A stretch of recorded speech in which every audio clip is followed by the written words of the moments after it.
Panahon pa po ng Pangulong Duterte yun. 8 pesos na yan, naalala ko, panahon pa yan ng paggagawa namin ng dokumentaryo tungkol dito sa epekto ng rice tariffication law. Ha? Anong taon pa yun? Ilang taon na yun.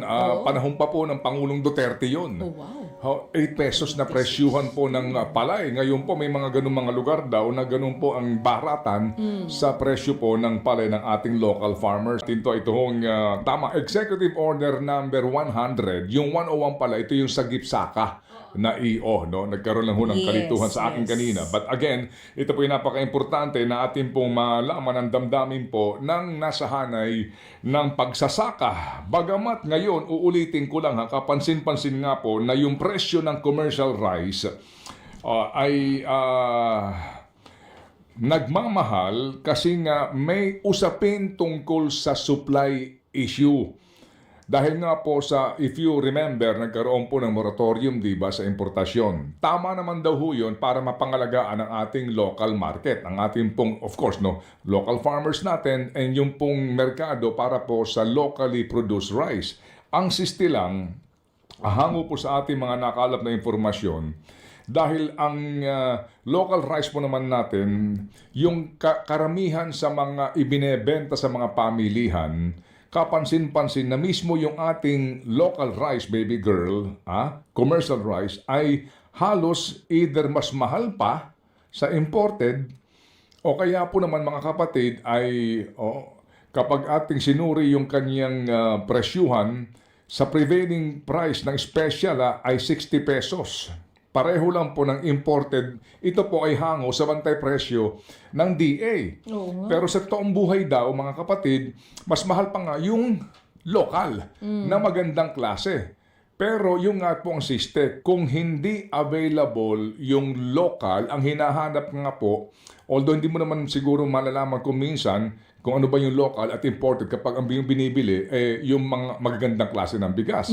Pero yung nga pong sinasabi, yung usapin ng mukhang doon papunta sa pagkukulang sa supply ng premium at special rice. Oo, dahil sa import ban. Opo, dahil po sa import ban. Hindi po nga Na sana sinasabi, ating... magpapababa ng presyo ng bigas Pero, at magpapalaki ng kita ng farmers, hindi naman nangyari. Pero bago pirmahan ng Pangulo itong EO 100, matatandaan natin, di ba last month, yung ilang pong samahan ng mga magsasaka, mga kapatid, naglabas po sila ng hinaing dahil nga sa mababang presyo naman ng kanilang palay. Nananawagan po silang magpatupad ang gobyerno, last month po ito, ng 5 piso kada kilo na support price at pinapabalik nila yung taripa ng imported na bigas. Kasi sinasabi nga po nito mga farmers group, hindi pa rin naman tumataas yung presyo ng palay kahit may import ban.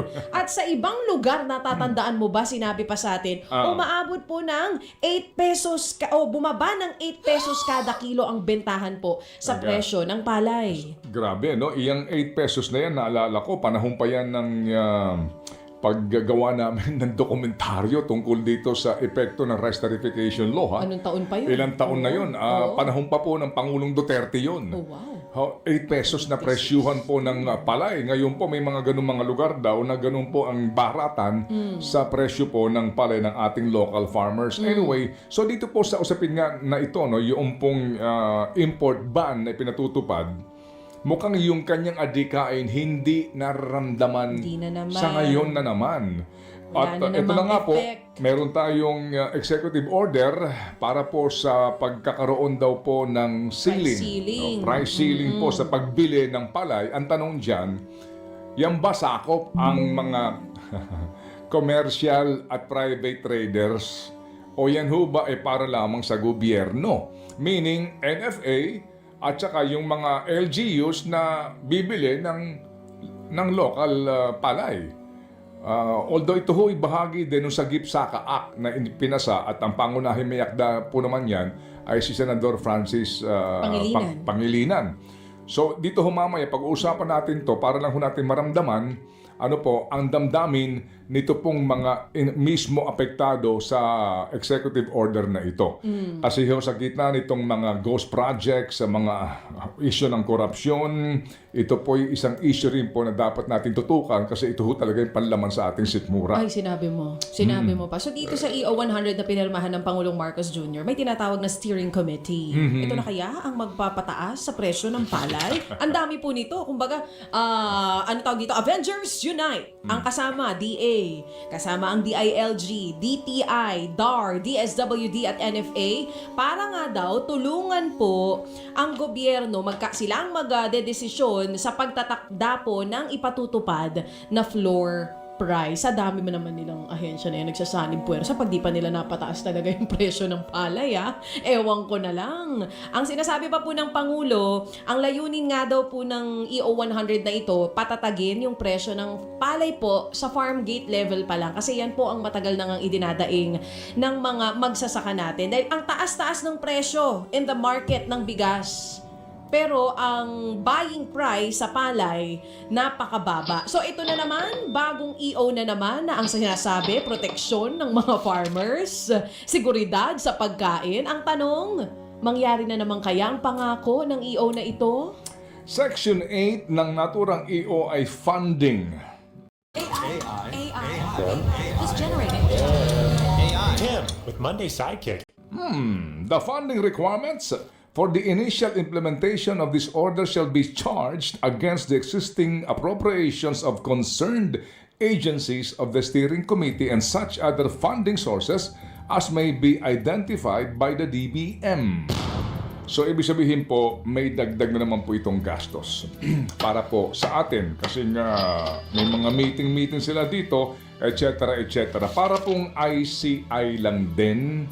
Oo, na sa ngayon, mga kapatid, ay wala po daw hearing. Ngayong linggong ito, wala silang pagdinig. So, hindi ko lang alam kung wala bang hearing, as in walang aktibidad roon sa ICI o meron pa rin. Yung ating bang mga mamamahayag ay merong aabangan na statement o mga update na manggagaling sa kanilang spokesperson? Hindi rin po natin alam. Kasi nga po nag-announce na sila itong bago mag-weekend na wala silang hearing ngayong linggong ito. Kasi nga wala naman silang minamadali, di ba? Wala naman silang mga lakad at hindi naman siguro urgent itong mga bagay na ito. Kaya chilas lang sila. Oo, tahimik naman daw mga Pinoy ngayon kaya wala mo nang hearing. Mag-uundas naman daw kasi. Mag-uundas naman daw, medyo mabibisi daw tayong lahat sa pagtirik ng kandila sa mga yumao. Para bagang So hanggang ngayon, minumulto pa rin tayo dahil wala pa rin nakukulong sa issue na ito. Itong ICI, dinidribble ho tayo doon sa punto ng live streaming na kanyang ipinangako doon po sa hearing na ginanap po sa Senado para sa pagbubuo ng Independent People's Commission. Doon po ay natuwaan marami at nagkanya-kanya na po ng pahayag at pagsuporta. Dito po sa sinasabi ng kanilang chairman na starting next week. Yung pala, walang hearing next week. Starting next week daw po, meron ng live stream. Pero, naglabas na naman po ng statement na una, bubuo pa daw ho sila ng panuntunan doon sa live streaming. Wow! Parang Sinong KJ ito? dali lang. Ganun ba kahirap yung... Oo.